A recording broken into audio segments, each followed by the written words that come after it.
Assalamualaikum warahmatullahi wabarakatuh.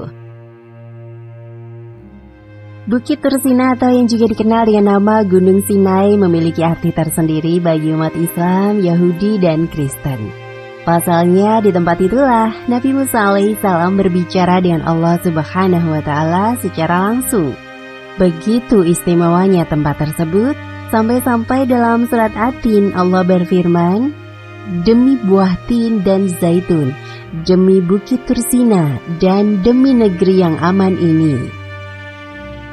Terkait ayat ini, menurut tafsir Ustadz Marwan Hadidi bin Musa dalam Hidayatul Insan bi Tafsiril Quran, buah tin dan zaitun banyak tumbuh di Syam dan Baitul Maqdis, tempat para nabi diutus, salah satunya Nabi Isa alaihissalam. Gunung Sinai adalah tempat Nabi Musa bermunajat, sedangkan Mekah adalah tempat kelahiran Nabi Muhammad. Ketiga nabi ini memiliki misi yang sama, yaitu mengajak manusia menuju tauhid. Terdapat setidaknya 3 peristiwa penting yang melibatkan 2 utusan Allah Subhanahu wa Ta'ala di bukit yang terletak di semenanjung Sinai, Mesir tersebut. Musa berdialog dengan Allah.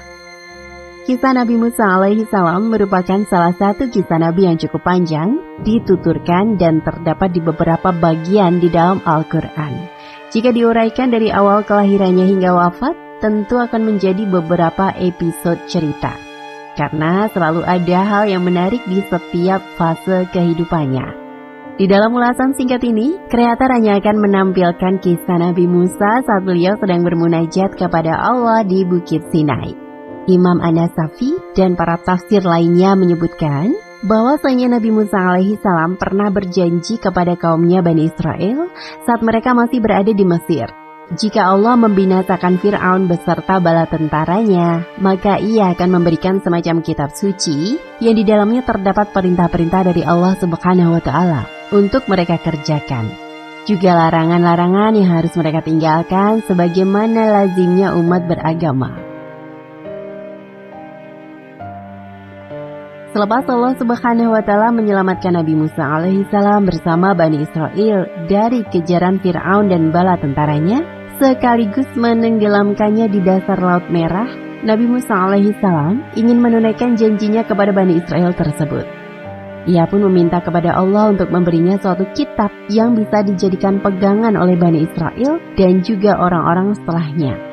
Kemudian Allah Subhanahu wa Ta'ala berwasiat kepada Nabi Musa alaihissalam untuk pergi ke suatu gunung di antara perbukitan Sinai yang sekarang dinamai oleh penduduk setempat sebagai Gunung Musa atau Jabal Musa untuk bermunajat di sana selama 30 hari. Dalam masa permunajatannya, Allah Subhanahu wa Ta'ala memerintahkannya untuk berpuasa dan terus berzikir. Sebelum berangkat, Nabi Musa alaihissalam meminta saudaranya Nabi Harun alaihissalam untuk menggantikannya mengurus Bani Israel selama bermunajat. Nabi Musa juga menegaskan agar Nabi Harun untuk selalu peka terhadap apapun yang terjadi pada kaumnya dan membantu mereka apabila ada suatu permasalahan. Setelah itu, Nabi Musa pun berangkat ke Sinai dan memulai munajatnya. Al-Imam Ad-Dailami meriwayatkan sebuah hadis marfu dari Ibnu Abbas radhiyallahu anhu. Tatkala Nabi Musa menyelesaikan permunajatannya kepada Allah Subhanahu wa Ta'ala dengan berpuasa selama 30 hari siang dan malamnya, tibalah waktu pertemuannya dengan Allah untuk mendapatkan kitab yang telah Allah janjikan. Namun Nabi Musa alaihissalam tidak ingin ketika bertemu nanti mulutnya masih bau karena sekian lama berpuasa. Ia pun mengambil dedaunan di sekitarnya lalu mengunyahnya. Allah mengetahui hal tersebut kemudian bertanya, "Mengapa kamu berbuka puasa, Musa?" Nabi Musa menjawab, "Tuhanku, aku hanya tidak ingin pada saat berbicara denganmu nanti, mulutku dalam keadaan bau karena berpuasa." Lalu Allah Subhanahu wa Ta'ala menjawab lagi, "Hai Musa, apakah kamu tidak tahu karena bau mulut orang yang berpuasa itu lebih wangi bagiku daripada harumnya kasturi. Kembalilah berpuasa 10 hari, lalu datanglah lagi untuk berbicara denganku." Kejadian ini selaras dengan firman Allah Subhanahu wa Ta'ala dalam surat Al-A'raf ayat 142. Dan kami janjikan kepada Musa memberikan kitab Taurat 30 malam Dan kami sempurnakan jumlah malam itu dengan 10 malam lagi.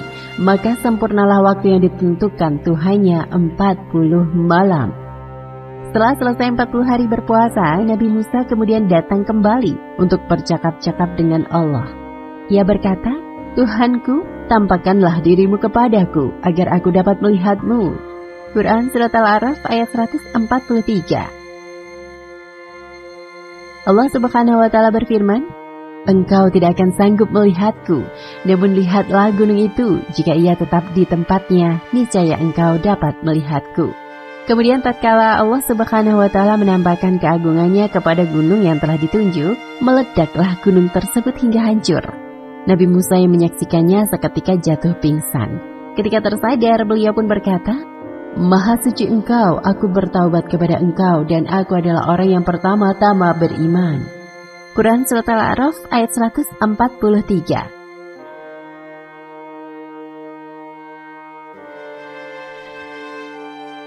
Para ulama berbeda pendapat di dalam menyikapi kejadian yang dialami oleh Nabi Musa alaihi salam tersebut.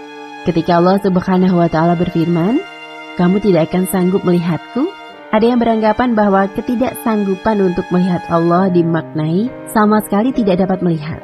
Disinilah anggapan kelompok Mu'tazilah berada. Ada juga yang beranggapan bahwa kita tidak akan mungkin bisa melihatnya di dunia, tapi bisa jika di akhirat. Ini pendapat mayoritas ulama. Sebagaimana yang telah disebut dalam Al-Quran Surat Al-Qiyamah ayat 22 hingga 23. Wajah-wajah orang mukmin pada hari itu berseri-seri, kepada Tuhannya mereka memandang. Kita bisa bayangkan apa yang akan terjadi jika Allah Subhanahu wa Ta'ala menampakkan dirinya kepada Nabi Musa alaihissalam saat itu. Kita tahu bahwa gunung di wilayah Timur Tengah bukanlah tanah seperti di Indonesia, tapi itu adalah gunung batu-batu yang amat besar dan keras. Gunung batu yang amat keras saja menjadi hancur tatkala Allah Subhanahu wa Ta'ala menampakkan sedikit keindahannya. Apalagi Nabi Musa alaihissalam hanyalah seorang manusia yang terdiri dari tulang dan daging. Setelah siuman dari pingsan, Allah Subhanahu wa Ta'ala kemudian berfirman kepadanya, Wahai Musa, sesungguhnya aku memilih melebihkan engkau dari manusia yang lain pada masamu untuk membawa risalahku dan firmanku, lembaran-lembaran Taurat. Karena itu berpegang teguhlah kepada apa yang aku berikan kepadamu, dan hendaklah engkau termasuk orang-orang yang bersyukur. Quran Surat Al-A'raf ayat 144.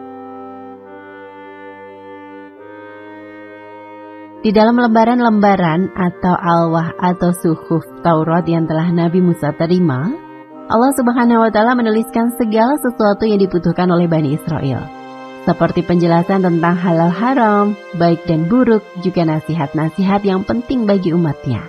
Setelah mendapat Taurat, Nabi Musa alaihissalam kembali kepada kaumnya dengan harapan agar hidup mereka menjadi lebih baik karena adanya kitab Taurat.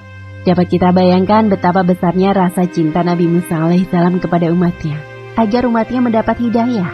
Beliau rela pergi jauh ke pegunungan Sinai dan berpuasa di sana selama 40 hari 40 malam. Seperti itulah besarnya cinta para nabi kepada umatnya.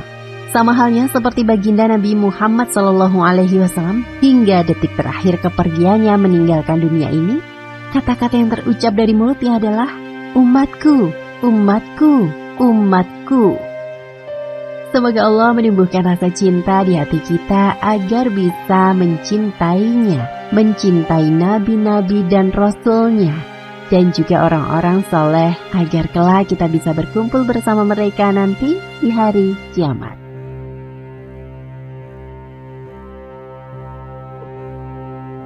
Nabi Muhammad mengunjungi Bukit Tursina. Isra Mi'raj merupakan peristiwa terbesar dalam sejarah manusia ketika seorang manusia dipertemukan dengan penciptanya secara langsung. Peristiwa ini hanya dianugerahi Allah kepada Nabi Muhammad SAW, mengendarai tunggangan khusus yang disebut buraq. Rasulullah didampingi malaikat Jibril berangkat dari Mekah menuju Masjidil Aqsa. Seperti termaktub dalam hadis yang diriwayatkan Imam Nasa'i, dalam perjalanan menuju Masjidil Aqsa, Rasulullah SAW sempat singgah di sejumlah tempat seperti Madinah, Bukit Tursina, kemudian singgah di Bethlehem, dan selanjutnya menuju Baitul Maqdis, Masjidil Aqsa. Rasulullah Shallallahu Alaihi Wasallam sempat berjumpa dengan sejumlah nabi di Masjid Al-Aqsa. Selanjutnya Rasul melanjutkan perjalanan menuju Sidratul Muntaha untuk menerima perintah salat 5 waktu. Malaikat Jibril juga sempat memperlihatkan Gunung Tursina kepada Rasulullah Shallallahu Alaihi Wasallam. Dikatakannya kepada Nabi bahwa gunung itu adalah tempat di mana Allah Subhanahu Wa Taala berbicara langsung dengan Nabi Musa. Gunung Sinai ini terletak di semenanjung Sinai, Mesir, dan memiliki ketinggian mencapai 2.285 meter. Gunung ini memiliki pemandangan nan eksotis. Tempat ini diyakini sebagai tempat Nabi Musa saat menerima 10 perintah Allah Subhanahu Wa Taala yang dikenal dengan sebutan The Ten Commandments. 10 perintah itu lantas termaktub dalam kitab Taurat yang kala itu diperuntukkan bagi umat-umat terdahulu, sebelum Al-Quran diwahyukan kepada Nabi Muhammad Sallallahu Alaihi Wasallam.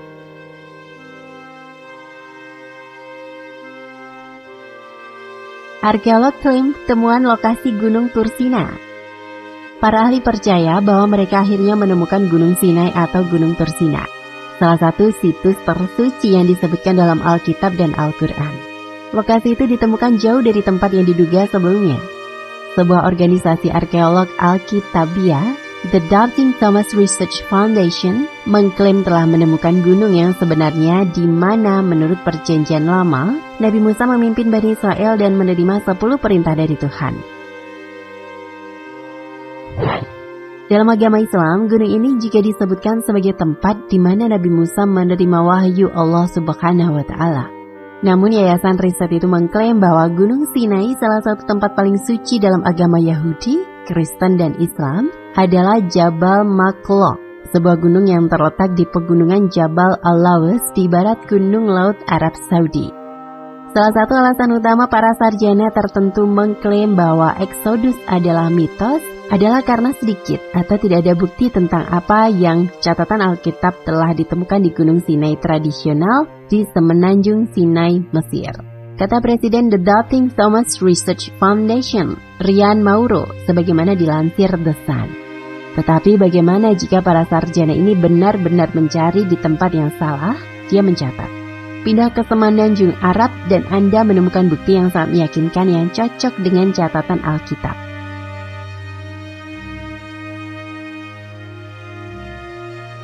Jabal Maqla memiliki puncak-puncak yang hitam seolah-olah hangus oleh matahari atau api dan terletak di dekat pantai Nuweiba, di mana para ilmuwan telah menemukan jalur tanah di bawah air. Jalur bawah air ini diklaim sebagai tempat di mana Tuhan akan membelah perairan untuk Musa dan orang Israel saat mereka melarikan diri dari kerajaan orang Mesir yang dipimpin Fir'aun. Dalam perjalanan dari pantai ke Gunung Sinai, terlihat sebuah landmark yang kemungkinan adalah batu besar yang terbelah dengan tanda-tanda erosi air meskipun berada di tengah-tengah gurun. Kami percaya landmark yang berbeda ini bisa menjadi batu yang Tuhan perintahkan kepada Musa untuk dipukul, yang airnya kemudian menyembur keluar secara ajaib menyediakan untuk penduduk Israel, kata Mauro. Para ahli juga menemukan situs yang tampak seperti altar di dekat kaki gunung, mirip dengan altar yang konon dibangun Musa di kaki Gunung Sinai dari batu yang belum dipotong. Di dekatnya juga terdapat kuburan, yang menurut teori Mauro adalah situs di mana para penyembah anak lembu emas dihukum oleh Musa karena penyembahan berhala. Di dekat gunung kami memiliki situs ini yang dipenuhi dengan penggambaran orang-orang yang menyembah banteng dan sapi, kata Mauro kepada The Sun. Dan yang benar-benar penting adalah petroglif yang terisolasi di daerah ini. Bukannya mereka diukir di seluruh gunung. Wallahu a'lam bishawab.